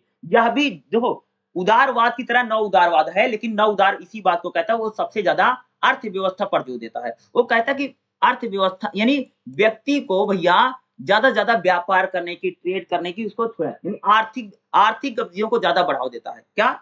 जो नव उदारवाद है वह आर्थिक गतिविधियों को यानी व्यापार ज्यादा से ज्यादा बढ़े, यानी क्या है वो विश्व बैंक, IMF इन प्रकार की संस्थाओं को ज्यादा महत्व देता। वो कहता कि जो व्यक्ति है वो अपना विकास स्वयं कर लेगा, साथ में व्यापार करने की छूट सबको मिलनी चाहिए, हर व्यक्ति अपना व्यापार करते ट्रेड। नव उदार एक प्रकार से कह सकते हो आर्थिक गतिविधियों को बढ़ाने के पक्ष में सबसे ज्यादा है। वो कहता कि उदारवाद एक प्रकार से आर्थिक है, ठीक है भाई। जब सभी व्यक्ति अपने गतिविधियों को बढ़ा सके, व्यक्ति अपना विकास स्वयं कर सके, नव उदारवाद यानी नव उदारवाद एक प्रकार से कहता है कि जो धन है, जो पैसा है, ठीक है, जो कंपनी इंडस्ट्री है, यानी नव उदारवाद पूरी तरीके से आर्थिक गतिविधियों को बढ़ावा देने के पक्ष में है। ये इंसान को ज्यादा ज्यादा देखो, उदारवाद जो भैया व्यक्ति को ज्यादा शक्ति देना चाहता है, राज्य को शक्ति नहीं देना चाहता, इस बात आपको पता होगा। उदारवाद कहता है कि व्यक्ति अपना विकास स्वयं कर लेगा। क्या कहता है उदारवाद? कहता है क्या भैया कि व्यक्ति अपना विकास स्वयं कर लेगा, राज्य को कोई जरूरत नहीं, राज्य को व्यक्ति के विकास के लिए कोई मदद करने की जरूरत नहीं। व्यक्ति क्या है, विवेकशील प्राणी, उसमें बुद्धि है, दिमाग है, माइंड है, वो अपना विकास क्या कर लेगा भाई मेरे, स्वयं कर लेगा, वह ऑटोमेटिक ही कर लेगा। और नव उदारवाद प्रकार से आर्थिक चीजों को बढ़ाने की कहता है। नव उदारवाद में कहा गया कि राज्य को ज्यादा से ज्यादा अपनी आर्थिक गतिविधियों को बढ़ाना चाहिए, यानी आपके देश में कोई आकर के व्यापार कर ले, कोई ट्रेड कर ले, इसको बढ़ावा देना राज्य का परम कर्तव्य है। और नव उदारवाद जो है एक प्रकार से कह सकते हैं अंतरराष्ट्रीय व्यवस्था अर्थव्यवस्था को बढ़ावा देने के पक्ष में हम लोगों को दिखाई देता है। तो उदारवाद, नव उदारवाद जो मैंने समझा, इसको ही आप अच्छे से बना करके लिख देंगे। समझ, उदारवाद शायद मगर बोलूं 10 नंबर में आएगा, 10 नंबर से ज्यादा नहीं आएगा। चाहे आपसे उदारवाद पूछे या आपसे नव उदारवाद पूछे, आपको यही चीजें लिखनी पड़ेगी, ठीक है। चलिए अगला देख लेते हैं जो हमारा नेक्स्ट अगला जो पॉइंट रहेगा इसमें, ये काफी इंपॉर्टेंट पॉइंट है, 10 नंबर में आपका क्वेश्चन आ सकता है। क्या आएगा? अंतरराष्ट्रीय मुद्रा कोष। ये बहुत इंपॉर्टेंट क्वेश्चन है, आपके एग्जाम में पूछा जा सकता है। देखिएगा, अगर मैं अंतरराष्ट्रीय मुद्रा कोष की बात करूं तो देखिएगा, अंतरराष्ट्रीय मुद्रा कोष की स्थापना जो है आधिकारिक तौर पर 27 दिसंबर 1945 को की गया। ये अंतरराष्ट्रीय जो मुद्रा कोष, इसको कब बनाया गया था? 27 दिसंबर 1945 को बनाया गया, जब ब्रिटेन वुड्स में भाग लेने वाले 29 देशों ने अपना लेख समझौते के तौर पर हस्ताक्षर किए। यानी शुरू में अंतरराष्ट्रीय मुद्रा कोष में कितने देश थे? 29 देश थे। 29 देशों ने साइन किया था, तब जाकर के 27 दिसंबर 1945 को अंतरराष्ट्रीय मुद्रा कोष बना। इसने 1 मार्च 1947 को अपनी वित्तीय संचालन शुरू किया। यानी जो अंतरराष्ट्रीय मुद्रा कोष है उसने क्या किया भैया, 1 मार्च 1947 को अपना काम शुरू किया। वर्तमान में बहुपक्षीय संस्था में 189 सदस्य हैं। यानी अगर आज मैं बात करूं, आज अंतरराष्ट्रीय मुद्रा कोष में कितने देश शामिल हैं? कुल 189 देश शामिल है अंतरराष्ट्रीय मुद्रा कोष में, ठीक है। शुरू में कितने थे जब बना था? तो मात्र 29 देश थे। और कब बना था? 27 दिसंबर 1945 को। और इसने अपना काम कब शुरू किया? 1 मार्च 1947 को, ठीक है। IMF यानी अंतरराष्ट्रीय मुद्रा कोष की स्थापना अंतरराष्ट्रीय आर्थिक सहयोग के लिए की गई है। देखो, अंतरराष्ट्रीय जो मुद्रा कोष बना है ताकि पूरी दुनिया में आर्थिक सहयोग हो सके, यानी पैसे को लेकर के पूरी दुनिया के देशों की मदद की जा सके, इसके लिए कह सकते हैं अंतरराष्ट्रीय मुद्रा कोष को बनाया गया है। 1930 के दौर में जब महामंदी आई थी, तो आप सबको पता 1929 में 30 में बहुत बड़ी मंदी आई थी। तो आज आने वाले समय में इस प्रकार की अगर कोई मंदी आती है तो जो गरीब देश हैं उनकी मदद की जा सके, ताकि जो देशों की अर्थव्यवस्था है वो सुचारू रूप से चल सके। इसके लिए कह सकते हैं कि अंतरराष्ट्रीय मुद्रा कोष की स्थापना की गई है। IMF का उद्देश्य क्या है? ये जो अंतरराष्ट्रीय मुद्रा कोष है इसका उद्देश्य क्या है? इसका क्या क्या उद्देश्य है? अंतरराष्ट्रीय मुद्रा कोष का प्राथमिक उद्देश्य है दुनिया भर में वित्तीय स्थिरता को बढ़ावा देना। यानी जो अंतरराष्ट्रीय मुद्रा कोष क्या करता है, पूरी दुनिया में जो विनिमय है, यानी जो खरीदना बेचना है उसमें स्थिरता प्रदान करता है और मौद्रिक सहयोग को बढ़ावा देता है। यानी सभी देश एक दूसरे को भाई सहयोग करे, मदद करे, किसका? पैसे की मदद करता है, तथा अंतरराष्ट्रीय व्यापार को बढ़ावा देता है। यानी अंतरराष्ट्रीय मुद्रा कोष क्या है कि व्यापार को बढ़ावा देता है, और व्यापार में जो भी समस्याएं आती हैं, क्या? व्यापार में जो भी कठिनाई आती, जो भी समस्याएं आती हैं, उन कठिनाइयों का समाधान ढूंढने का प्रयास करता है। क्या करता है? वो जो कठिनाई आती है उनको क्या करता है भैया? उनका समाधान करता। क्या करता है? समाधान करने का प्रयास करता। कौन करता है? अंतरराष्ट्रीय मुद्रा कोष। IMF कोटा क्या है? प्रत्येक सदस्य को एक अपना कोटा। देखो, IMF यानी अंतरराष्ट्रीय मुद्रा कोष में सभी देशों को एक कोटा मिला है। कोटा का मूल रूप है वह धन जो किसी सदस्य देश आईएमएफ को देता है। देखो, अंतरराष्ट्रीय मुद्रा कोष को क्या करना, सभी देशों को कुछ पैसा देना पड़ता है। वही पैसा जो होता है अलग-अलग देशों की मदद होती रहती है। जितना बड़ा देश होगा उतना ही कोटा उसका बड़ा होगा, यानी जो देश जितना बड़ा होता है, जितना शक्तिशाली होता है, उतना ही उसको पैसे की मदद करनी पड़ती है। और बाद में अगर किसी को जरूरत पड़ेगी तो अंतरराष्ट्रीय मुद्रा कोष क्या करता है, उसकी मदद करता है। ठीक है। जो अंतरराष्ट्रीय मुद्रा कोष है, इसका उद्देश्य क्या है, इसका उद्देश्य यानी काम क्या है। जो अंतरराष्ट्रीय मुद्रा कोष है, इसके कोटे के कई उद्देश्य हैं। सदस्यों को कोटा आईएमएफ को प्रदान किए गए धन को इंगित करता है, यानी जो पूरी दुनिया के जो देश हैं वो अंतरराष्ट्रीय मुद्रा कोष को थोड़ा-थोड़ा पैसे देते हैं। और अंतरराष्ट्रीय जो मुद्रा कोष है, किसी देश को अगर किसी प्रकार की आर्थिक समस्या तो उसकी मदद करता है। ठीक है। दूसरा क्या, किसी भी देश को ऋण देने का काम करता है अंतरराष्ट्रीय मुद्रा कोष, यानी अंतरराष्ट्रीय मुद्रा कोष क्या करता है, जो इसके सदस्य देश हैं उनको लोन देना, यानी उनको क्या करता भैया, उनको ऋण देने का काम करता है। ठीक है। किसका काम करता है, उनको ऋण देगा, उनको लोन देने का काम कौन करता है, अंतरराष्ट्रीय मुद्रा कोष। तीसरा काम क्या है, कोटे का आकार किसी सदस्य का मतदान शक्ति निर्धारित करता है। सदस्य की भारिता मतदान के आधार पर, देखो जो देश अंतरराष्ट्रीय मुद्रा कोष को जितना ज्यादा पैसा देगा उस देश की वैल्यू अंतरराष्ट्रीय मुद्रा कोष में ज्यादा होगी, यानी उसका जो वोट मतदान की शक्ति है वो ज्यादा रहेगी। अंतरराष्ट्रीय मुद्रा कोष में भैया वोटिंग होती है, भैया किसकी मदद करनी किसकी नहीं करनी है। तो अंतरराष्ट्रीय मुद्रा कोष को जो देश जितना ज्यादा पैसे देगा, जितनी ज्यादा मदद करेगा, उस देश की उतनी ज्यादा चलेगी। भारत का कोटा हिस्सा लगभग 2.76 है, नहीं भारत को कितना पैसा देना है, 2.76 पैसा दे इसको देना पड़ता है, इतना परसेंट देना पड़ता है, नहीं भारत को। ठीक है। अमेरिका का 16% है, अमेरिका कितना पैसा देता, कुल पैसे का 16%, 16.54 देता है। ठीक है। और इसकी मतदान शक्ति सबसे ज्यादा है। आईएमएफ का नियम कहता है कि सभी महत्वपूर्ण नियम कम से कम 95% वोटों के साथ किया जाना चाहिए, यानी आईएमएफ जो है कोई भी अगर फैसला लेता है, कोई भी डिसीजन लेता है तो 85% लोग अगर उस पर सहमत होते हैं तभी अंतरराष्ट्रीय मुद्रा कोष कोई काम करता है। आईएमएफ कोटा सुधार क्या है, यानी आईएमएफ में अगर किसी सदस्य देश को लगता है कि उसका कोटा ज्यादा है या कम है तो उसमें सुधार भी किया जा सकता है। यानी अंतरराष्ट्रीय मुद्रा कोष एक प्रकार से पूरी दुनिया में क्या करता है कि जो गरीब देश हैं उनको एक प्रकार से आर्थिक मदद पहुंचाने का क्या करता है, काम करता है। आईएमएफ करता है, यानी अंतरराष्ट्रीय मुद्रा कोष क्या करता है कि जो गरीब देश हैं उनको क्या करता है, एक प्रकार से वित्तीय मदद या आर्थिक मदद या उन देशों को ऋण देने यानी लोन देने का काम करता है। कौन करता है, अंतरराष्ट्रीय मुद्रा कोष। और सभी देशों के जो कोटे हैं देखो अलग अलग हैं, देखोगे यहां पर देखोगे हर देश का अलग अलग कोटा है। ठीक है। जैसे 2017 में भारत का कोटा 2.6 यानी 64 था, लेकिन रूस का कोटा 2.59% है, ब्राजील का कोटा 2.2% है। ठीक है। यानी भारत से ज्यादा इन देशों के कम कोटा है, भारत का ज्यादा है। ठीक है। यानी कोटे में सुधार किया जा सकता है, यानी आईएमएफ में जो कोटा है, आईएमएफ की बात करें, और आईएमएफ क्या करता है, एक प्रकार से लोन देने का काम करता है। ये आईएमएफ जो है आपका 10 नंबर में आ सकता है, काफी इंपॉर्टेंट क्वेश्चन है। अगला देखिए क्या है, पुनर्निर्माण एवं विकास के लिए अंतरराष्ट्रीय बैंक यानी विश्व बैंक क्या था, विश्व बैंक आपसे एग्जाम में पूछा जा सकता है।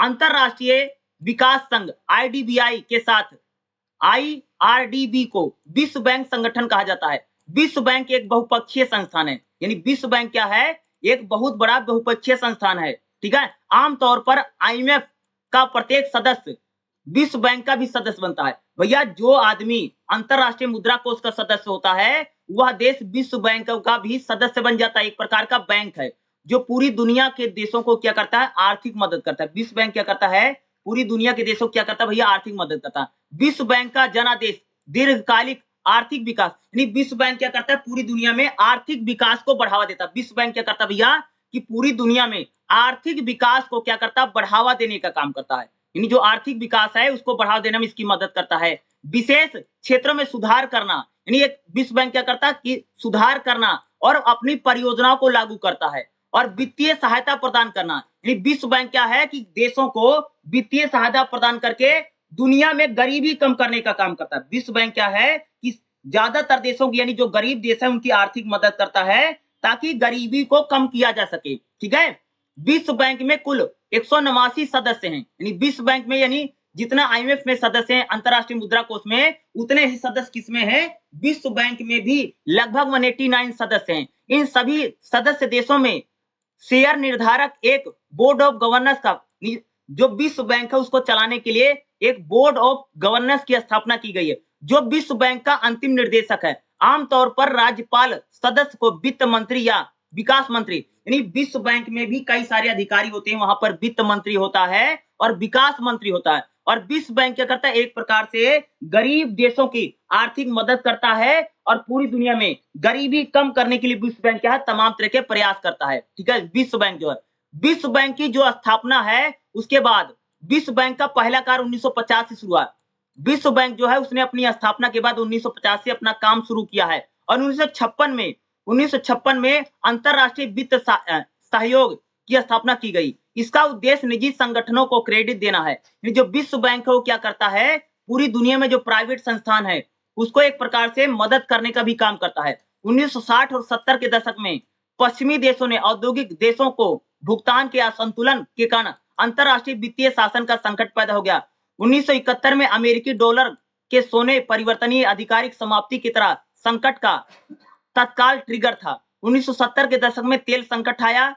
ब्रिटेन वुड्स नई प्रणाली ने काल के लिए 1980-1990 के दशक में नई गति प्रदान की। यानी जो विश्व बैंक है वह अमेरिका हो, जापान हो, इंग्लैंड हो, चाहे 1970 का दशक रहा हो, चाहे 1980 का दशक था, चाहे 1990 का दशक था, हर समय पर जब भी आर्थिक सहयोग की मदद होती है तब विश्व बैंक क्या करता है भैया, आर्थिक सहयोग करता है। क्या करता है जी, आर्थिक मदद करने में इसकी क्या बड़ी भूमिका है। किसकी भैया, विश्व बैंक जो है वो विश्व बैंक क्या करता है, एक प्रकार से आर्थिक मदद करता है सभी देशों की। तो विश्व बैंक आपके एग्जाम में पूछा जा सकता है और आपके एग्जाम में आ भी सकता है और इसको भी पढ़ करके क्या है जाना आपके लिए बहुत ज्यादा जरूरी है। ठीक है, इसके बाद आगे के जो चैप्टर है, आगे की चैप्टर की भी क्लास आप लोगों को हमारे चैनल पर बहुत जल्द देखने मिले। तो आज मैंने आपको पहला चैप्टर, दूसरा चैप्टर और तीसरा चैप्टर मैंने आपको पढ़ा दिया। तीनों चैप्टर बहुत इंपॉर्टेंट है। इन चैप्टरों से आपको कम से कम 2 या 3 क्वेश्चन, कम से कम 2 क्वेश्चन आपको जरूर एग्जाम में देखने को मिलेगा। बाकी चैप्टर की क्लास भी आप लोगों को मैं बहुत जल्द जरूर पढ़ा दूंगा। ठीक है, ओके।